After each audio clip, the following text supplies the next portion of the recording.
Bonjour à tous, je suis super contente de vous retrouver aujourd'hui pour une nouvelle vidéo. Tout ce que j'ai testé et utilisé le mois dernier, c'est le moment, vous l'avez deviné, du grand récap. On va commencer par ce qui n'est pas maquillage déjà, parce que j'ai testé des choses, des nouveautés que j'ai beaucoup aimé. J'ai testé ceci déjà, c'est un shampoing pour cheveux l'anti-pelliculaire apaisant de Bioderma, le Nodé P, donc le shampoing. J'avais des démangeaisons dans le cuir chevelu, un tout petit peu de pellicule, alors c'est pour les pellicules modérées je précise, et du coup j'aime bien l'utiliser de temps en temps parce qu'on peut l'utiliser en attaque, ils appellent ça, ou en entretien, donc en petit entretien de temps en temps. J'aime bien faire encore un shampoing avec, je le trouve très efficace et il est vraiment très apaisant si jamais vous avez comme ça le cuir chevelu qui est un peu irrité en fait. Donc vous en avez plusieurs, les apaisants, purifiants, normalisants selon le souci que vous avez. Ça rééquilibre le cuir chevelu en fait avec des actifs à l'intérieur qui lutte contre micro-organisme qui est à l'origine des pellicules et qui s'appelle le Malassezia. Donc voilà, et vous avez aussi du dépanthénol pour le soulagement, des principes apaisants, hydratants, gainants.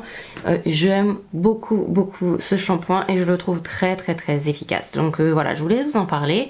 C'est ça m'a un peu sauvé la tête parce que c'était pas agréable. Ensuite, je me suis mise à tester la marque Dermina. J'ai continué en fait mes tests de marques comme ça skincare. J'avais testé Colibri et là je suis passée à Dermina. J'ai acheté deux produits pour le moment. Le gel moussant purifiant et la crème apaisante que j'utilise donc matin et soir. Et donc ça pour le visage. J'aime beaucoup les deux pour l'instant. C'est testé sur les peaux sensibles. Il n'y a pas de parfum dans les produits.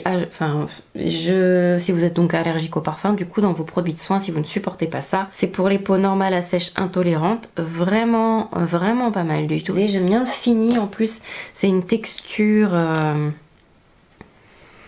gel crème, mais assez liquide en fait. Un peu comme laiteux. Un peu laiteux. Hop, allez, on en remet. Et maintenant, on va parler des produits que j'ai testés. Donc, le mois dernier, les produits REM, NYX, etc. Donc, je vais peut-être pas l'appliquer parce que je voudrais vous montrer cette fois-ci le fond de teint sans base en dessous. Je vais zoomer un peu parce qu'on va commencer l'application.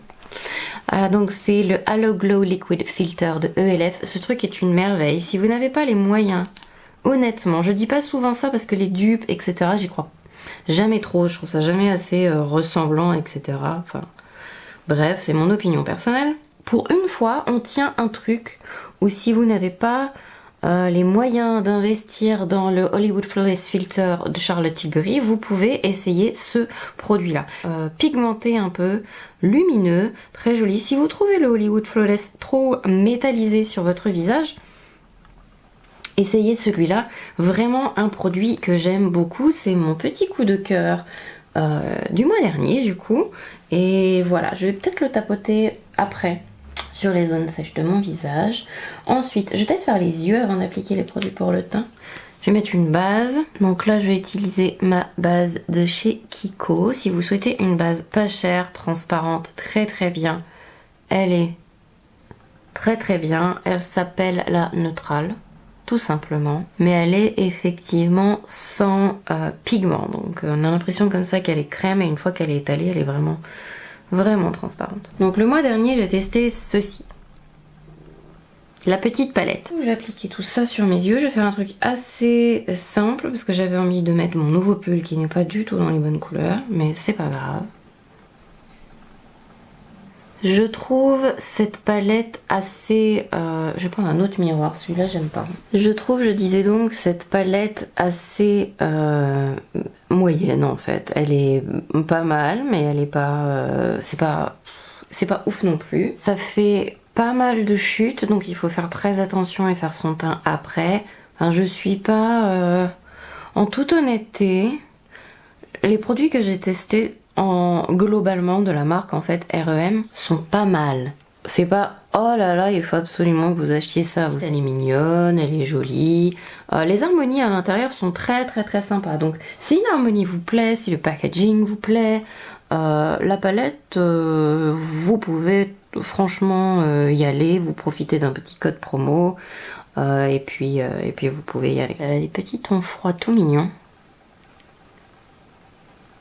Il faut mettre aussi une bonne base sur les yeux. C'est la première fois que je la teste aujourd'hui avec la Kiko. D'habitude j'ai essayé sans base, j'ai essayé avec une base crème en dessous.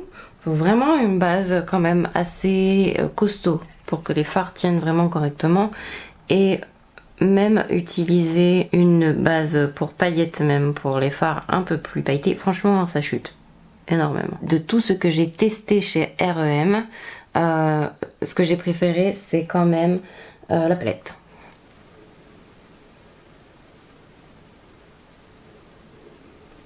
Ensuite, je vais pas l'appliquer aujourd'hui. Alors c'est peut-être la couleur parce que j'ai vu, mais j'ai pas très envie de tester du coup les autres produits, je vous avouerai. Les fards à paupières liquides, mais qui brillent. Bref, et ça c'est le bleu foncé. Pas évident à appliquer sur des fards poudre. C'est pas très facile à travailler. En fait, c'est pas, mais il faut l'appliquer comme ça, en fait, en tapotant, en tapotant, en tapotant. Vous voyez, même sur les yeux. Vous ne pouvez pas faire de trait d'eyeliner avec. Oubliez, faites attention à la manière dont vous allez l'appliquer. Si vous en mettez pas assez, ça va faire des patchs.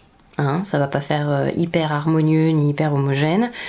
Si vous essayez de l'estomper trop fort, ça va pareil faire énormément de taches. Ça va un peu disperser les paillettes bizarrement sur les yeux. Il faut vraiment comme ça tapoter avec le doigt. En termes de rendu, etc., de paillettes, de tenue plus facile à utiliser, je préfère du coup les Glow Shots de NYX. Alors certes, ils n'ont pas de bleu foncé, mais le rendu est magnifique. Alors c'est moins, prendre ce doigt là, c'est moins pigmenté. Je sais pas si vous allez voir. Là la caméra ça va faire un glow de fou, mais il y a des petites paillettes bleues à l'intérieur. Là c'est magnifique. Et c'est plus facile à utiliser. Là c'est sec, on peut plus toucher à rien, donc si vous l'avez mal étalé, bah ça fait des patchs. Après c'est dommage parce que les reflets sont vraiment magnifiques. Je trouve ça un peu dur à appliquer. J'aime bien les reflets de celui-là, c'est champagne et avec des petites particules bleutées et tout. C'est super joli. Alors on va passer un peu au teint maintenant. J'ai testé le blur toutes ces semaines. Alors c'est un produit à base de silicone et d'eau. Il y a pas mal de silicone à l'intérieur, il y a un petit peu de glycérine pour le confort, il y a de la silice, il y a plein d'ingrédients à l'intérieur pour la tenue, pour absorber le sébum, etc.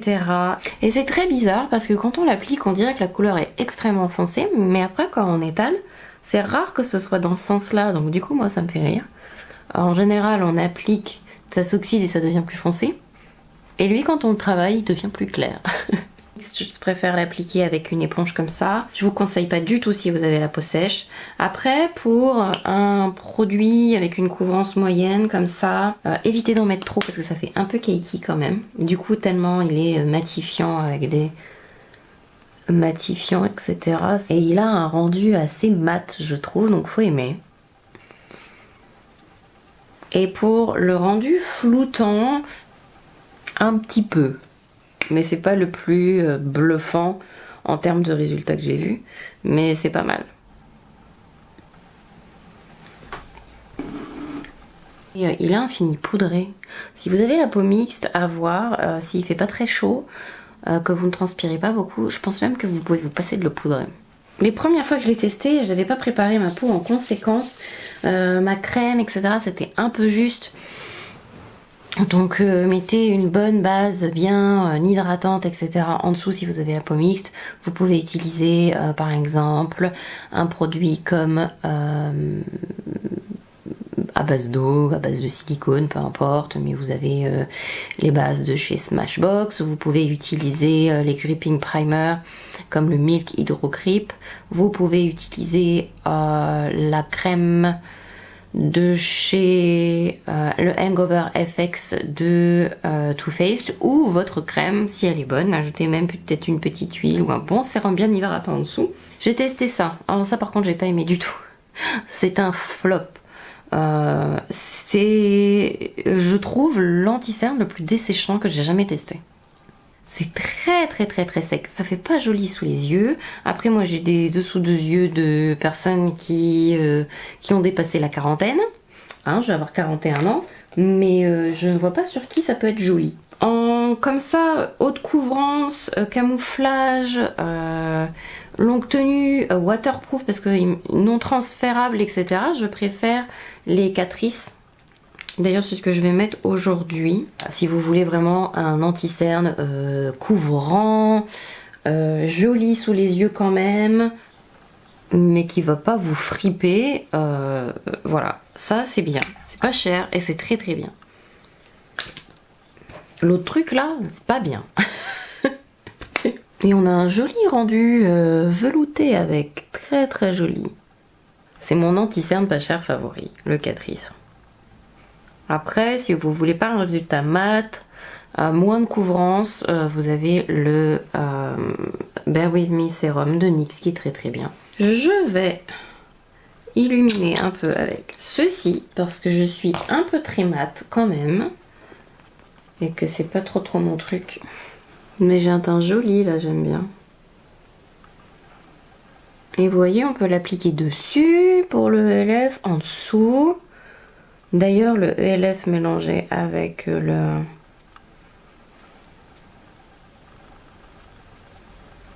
un fond de teint mat comme ça, c'est très joli. Alors, je vais utiliser un bronzer mat, mais j'ai testé le mois dernier les Luminous Petit Bronzer. Je suis pas très fan. Voilà. Je trouve ça très peu pigmenté, il faut en mettre vraiment beaucoup. L'effet lumineux, pourquoi pas si c'était un peu plus pigmenté. Après il faut aimer les bronzers un peu lumineux comme ça, mais l'été honnêtement ça peut être très joli avec un bronzer mat. J'aime pas utiliser que un bronzer lumineux, mais quand on est déjà bronzé et tout, pourquoi pas, ça peut ajouter ce petit je ne sais quoi. Mais j'ai envie de vous dire, autant utiliser ceci dans une teinte plus foncée. Assez déçue, j'aurais aimé un peu plus de pigmentation. Alors le mascara, je ne vais pas l'utiliser, c'est un gros flop. Voilà, donc je vais en utiliser un autre. C'est le télescopique Left. Alors pourtant j'adore la gamme télescopique. Il y a le télescopique à l'époque il s'appelait Carbon Black, mais il y en a un nouveau. Je sais plus son nom du tout, mais il est extra black quelque chose, très bien. Là je n'aime pas la brosse. Je trouve que sur les cils ça fait rien du tout. C'est assez difficile d'appliquer ce mascara. Enfin j'aime pas trop. Voilà. En plus sur moi il ne fait pas grand chose. Donc je vais utiliser celui que j'ai découvert en début d'année, le Curl Bones Waterproof de Maybelline, qui est très bien. Et je vais faire mes sourcils et on se retrouve tout de suite. Alors on va parler un petit peu maintenant, je pense que c'est le dernier produit, c'est le gloss de chez REM, le Plumping Lip Gloss, donc le brillant à lèvres repulpant. Il a effectivement une petite action repulpante. Bon alors je suis pas fan du packaging. Pour commencer, le gloss a... Ah, je me suis démaquillée et il y a toutes les petites paillettes du NYX encore sur ma main, pas de l'autre. La couleur est jolie pour celui-là, c'est Pink Razor. La couleur est jolie, mais l'effet, le rendu, c'est pas ouf. Un petit peu chatouillant sur la bouche, mais bon, repulpant c'est vite dit, à part son odeur mentholée ça fait pas grand chose, et je dirais que c'est un gloss quand même un moyen. C'est un gloss, genre tel qu'on les formulait avant. Voilà, il n'y a rien de... c'est pas très moderne, c'est pas très... Il y a mieux, clairement, et c'est pas... En plus, il apporte rien de particulier, il est très peu pigmenté, c'est pas ouf. Je vais utiliser, tiens, aujourd'hui, un rétro mat dans la couleur Rich and Restless, un peu en base, et je vais mettre un baume que j'aime beaucoup de chez Huda Beauty. J'ai envie.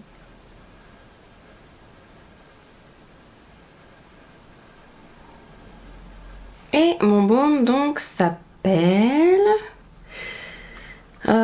Love Stone.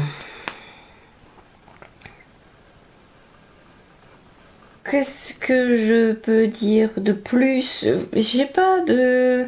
Alors il y a certains produits qui vont certainement vous plaire à vous, hein. C'est pas parce qu'ils ne me plaisent pas à moi que ce ne sera pas le cas pour vous. Vous allez peut-être adorer le gloss, vous allez peut-être adorer le fard à paupières liquide.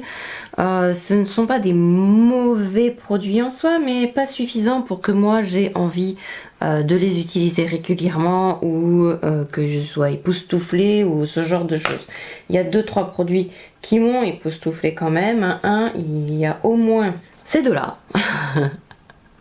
Je suis quand même très agréablement surprise de ceci. Si vous avez la peau grasse, je vous le conseille. Ceci aussi, petit bijou, pas cher en plus. Sur ce, je vous fais plein de gros bisous. J'ai hâte de vous retrouver pour une prochaine vidéo. Prenez soin de vous en attendant. Surtout, ne faites pas de bêtises et à très bientôt. Bye bye.